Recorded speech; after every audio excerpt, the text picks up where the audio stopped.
Hey guys, welcome to Renderides. I'm sorry that I wasn't able to upload for the last 2 weeks, even though I kind of promised that I would stay consistent. But hopefully this video should be enough to make it up to you. So today in this video, I'm gonna break down how I made this render right here, where I recreated a photo by Sonny Hiles of this beautiful balcony scene, and I also tried to keep it as similar as possible. This should be a fun video, and hopefully you'll be able to learn a lot of new techniques about how to take a real life photo and turn it into a 3D scene using Blender. So let's dive right into it. So the first step when you want to recreate an image in 3D would be to look for perspective lines.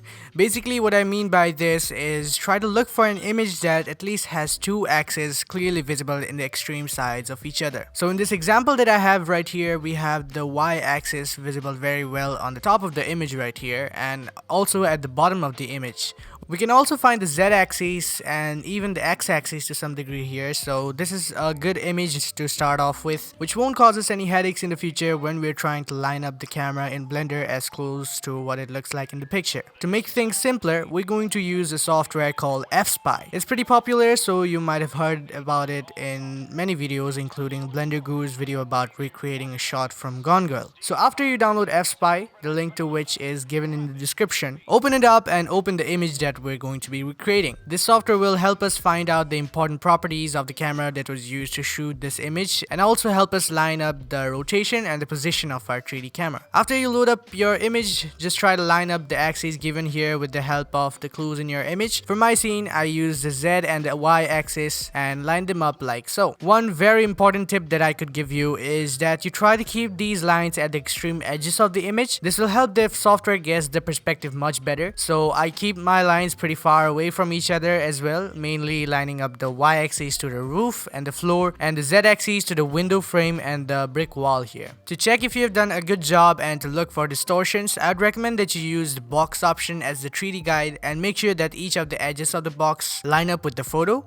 and that the box actually looks like a box instead of an elongated cuboid, which actually happened to me recently. You don't know how many times I've ignored that cuboid and ran into issues later. Anyway, you have figured out the perspective. Now what? The easiest way to get this data into Blender without any unnecessary steps is to just use the F-Spy importer add-on for Blender. This will enable you to just go to import, F-Spy, and then select your F-Spy project and boom! You have your camera in your scene with a preloaded background image to line up your scene too. Now add a plane for the ground, scale it up till it crosses the universe. Make sure that you switch over to the X-ray mode while being in the camera view. Add loop cuts for the pool, lining them up exactly like the reference image. Then select the face that you just created and extrude it down until we have a pool of a decent depth. After that, add another plane and line it up with the pool and the reference image. This will be our water later on. Now looking at the image, we can guess that the windows aren't too far away from the edge of the pool. So let's switch out of the camera view and add a plane for the wall. Position it somewhere around here. Now head back to the camera view and align this plane in edit mode to match the walls of the image. Alternatively, you could also start with the brick wall using a cube and then extrude the walls on the left and the right from the edges of that cube. This might actually be a better way to model the block out since we also have an idea about how thick the cube should be. Therefore, the distance between the front of the brick wall and the front of this wall.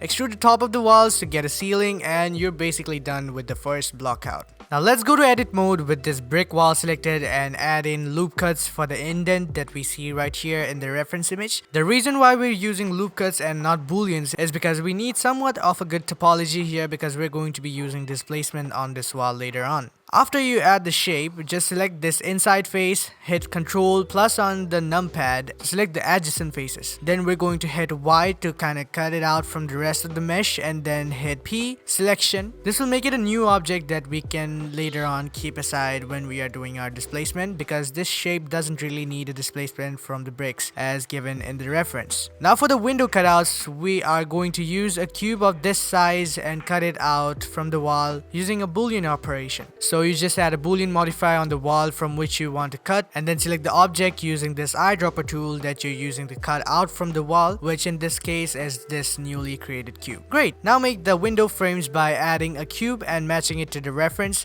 and adding loop cuts and extruding and matching it to the reference, and you know the drill. Just make one of them and then duplicate it towards the left and push it back a bit inside the wall every time you do, again matching the reference. Now simply add some planes for the windows, cover one window frame, duplicate and move to the other and so on. Then we're going to add another cube, but this time on the right side where there is this door or something. That's pretty much your second block out. Now let's move on to some of the details. Let's start with the chair because it's probably the most important focus in this scene. I'm going to be super honest with you guys, I hated modeling this chair. So much so that I even considered ditching the scene because I could not figure out an easier or faster way to do it. But like many things in life, this one doesn't have a shortcut, I'm afraid. Not one that I'm aware of anyway. I tried making it using wireframed meshes, vertices with skin modifiers, solidify modifiers. None gave me enough control or even looked good enough.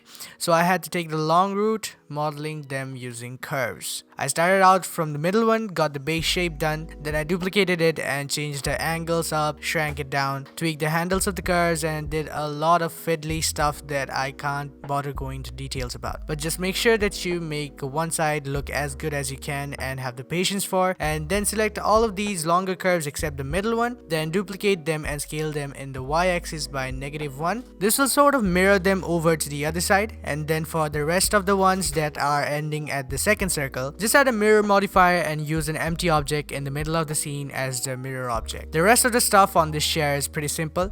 It's just basically a bunch of curves for the circles. Then I used a plane with the top and the bottom edges subdivided to get a few extra vertices to tweak the shape with, and then added a wireframe modifier to get that frame effect. Make sure you don't have edges going through this face because the wireframe modifier will add geometry to those as well. In the same way, I made the legs of the chairs as well. Then we have more stuff in our little balcony here, which includes this round table and a bunch of vases, which are pretty simple to recreate using primitive shapes like cylinders and stuff. Moving on to the finer details, we have the plants and the vases which I got off of BlendSwap, including the cacti and this huge plant here. We also have curtains behind the windows for extra effect. Speaking of which, I added an extra ceiling for the inside of the room that is visible through the windows, along with a small extrusion for the wall, and then I duplicated the windows and placed them here, just as a quick and dirty way to add a little bit of extra depth to the scene. We're also going to do a funky little thing now. Are you ready? I added a wall in front of the door on the right here and also extended another ceiling. Why though, you might ask?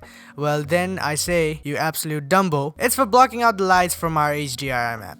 Okay, this is getting too confusing, so I'll just move on to the next step, which will make things much clearer. Before we move on to adding the materials, it's always a good idea to check how the lighting is going to look. So for that, I just quickly tested a few HDRI maps I got from hdrihaven.com and got one that I liked the most. Then I played around with the rotation of the map by using a texture coordinate node and a mapping node. I also decided to add a hue saturation value node and change the saturation to 1.1 and the value down to 0.8, which sort of gave me the look that I wanted for it. These values don't really mean anything and were found through experimenting a whole bunch, so don't just straight up copy them, use what works for your scene. After this step, I added a big area light coming in from the front and checking this box here which says portal. This light isn't affecting our scene in any way, it's just to tell Blender where to prioritize the HDRI lighting the most so that we reduce the render times as well as the noise. Now remember the wall and ceiling that we made a few moments ago just outside the camera frame on the right? That was to block out the unnecessary light coming in from the HDRI. It's hacky, but it works really well, and I've seen a lot of artists making use of this technique to control the environment lighting. Now that's a really good start, and we're going to move on to adding the materials before we add more lights to the scene. Okay, wait. I almost forgot about our rug right here, so let's start with how I made the model and then start with the materials for that. It's a circle that is extruded up a bit with a whole bunch of insets. Then I also added a subsurf on it with 3 levels to get a dense topology for adding displacement to it. Now the way I did the material for this is a bit tricky. If you take a look at the reference image, you're going to see that it has a unique circular pattern of a desaturated brown and white. That pattern can be easily recreated using some procedural nodes, but the problem is that there are some bumps in the model which go all around the rug, converging at the center. So to recreate that, I made use of a handy UV trick. Usually to unwrap something this simple, you could just add a seam at the bottom edge and unwrap it, getting a circular UV island. But what I planned on doing is to inset the top face and make it really tiny, and then added a seam on that tiny face. Then I also added a seam to one of the edge loops on the circular mesh. Now if you try to unwrap it, it'll give you this disconnected circular UV island. All we need to do now is to straighten it up into a rectangular island so that the woven texture is applied to the UV in one direction, but then it is folded into a circle, giving us that result that we actually need. It's kind of hard to explain if you don't have a solid idea about UV unwrapping, so I suggest that you learn it first if you don't know about it already. Now if you try to use a woven texture like this that I got off from CC0 Textures, you're going to notice that it is giving us the same pattern as the reference image. We're going to use the roughness, normal and displacement maps for this and create our own diffuse map procedurally to get the same pattern as the image. For this, I used a wave texture with it set to rings, spherical and triangle to give us these gradient rings. Play around with the values and see what looks the best. Then using a color ramp node, make these rings thicker and then change the black value to a brownish gray and the white value to a bit of a milkish white, just not completely blown off white. That's pretty much the material for the rug. Let's take a look at the floor now. We mainly have 4 types of materials that we want to use for this floor in order to get something similar to the reference. There is the floor marble texture, the wood planks texture, another tiles texture for the edge of the pool here, and some sort of marble texture for the bottom of the pool, which won't really be visible, so you can just ignore that. To get separate materials for the floor, we're going to add an extra edge where this wooden material starts by using the knife tool and cutting it like so. After you cut out a face for the wooden material, add a new material slot and assign that face to the material by clicking on this assign button. In the same way, you can add the materials for the edge of the pool as well. I'll be leaving all the links to the textures I used in this scene in the description, so you don't need to worry about any of that. You might need to tweak some of the materials to match with the reference. In my case, I had to multiply the floor tiles base color texture by a bluish color by using a Misc RGB node to get that sort of a look. Moving on to the brick wall material, I just quickly set up a basic material by selecting on the principal BSDF node and hitting Ctrl-Shift-T and selecting the textures I chose for the wall. This is a really handy shortcut that helps you set up a basic PBR material with a texture coordinate node and a mapping node when you have the Node Wrangler add-on enabled. Anyway, after that I tweaked the base color again by adding a brightness contrast node and a Misc RGB node to mix with a brownish color that I liked. We're going to use displacement for this material as well, so make sure that your mesh has enough geometry. Then use the displacement node to tweak the scale till you find something that you like. One thing that you should remember is that you try to use the object texture coordinate wherever possible, but sometimes it acts really weird, so it's better to unwrap your models in such a case. Most of the models are pretty simple and primitive here, so it should not be a huge problem. Next, I want to focus a bit on the window material as it is quite an important element here for getting realistic looking results.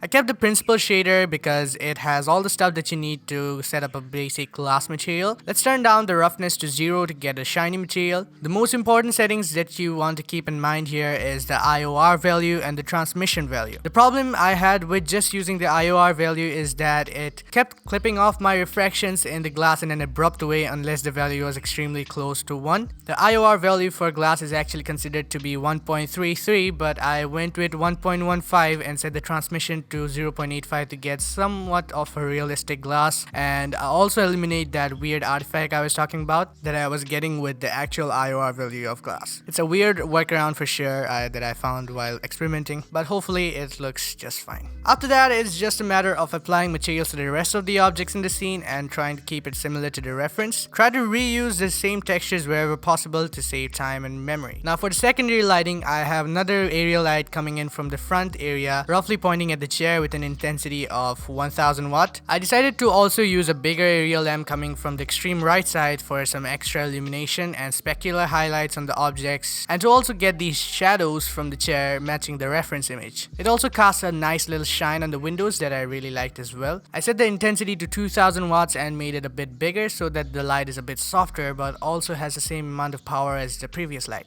And that's pretty much the whole scene. I obviously didn't go through every single little thing and tweaks that I made to make it look like what it is right now, but hopefully you have a better idea about recreating photos in Blender now. Try to take a photo and recreate it, and even if you don't manage to make it one-to-one, you'll be able to learn a whole bunch of new stuff that you can never learn just by watching a video. Now if you thought this video was helpful in any way, make sure to give it a like and comment down below if you have any questions or suggestions, because YouTube really likes it when you do that. Subscribe for more stuff like this, and I really mean it when I say that there'll be more of such content in the future, and it's probably going to be even better. If you make something by watching this video and decide to post it on Instagram, make sure to tag me at Renderites because I love seeing what you guys create. I also have this project up on Gumroad along with all of my other projects which you can buy and use any of the assets in the scene in any way you like. If you support me on Patreon, you can also get the scene for free as well as get really cool Blender creative packages every month. Thanks for watching this video and I will see you guys in the next one.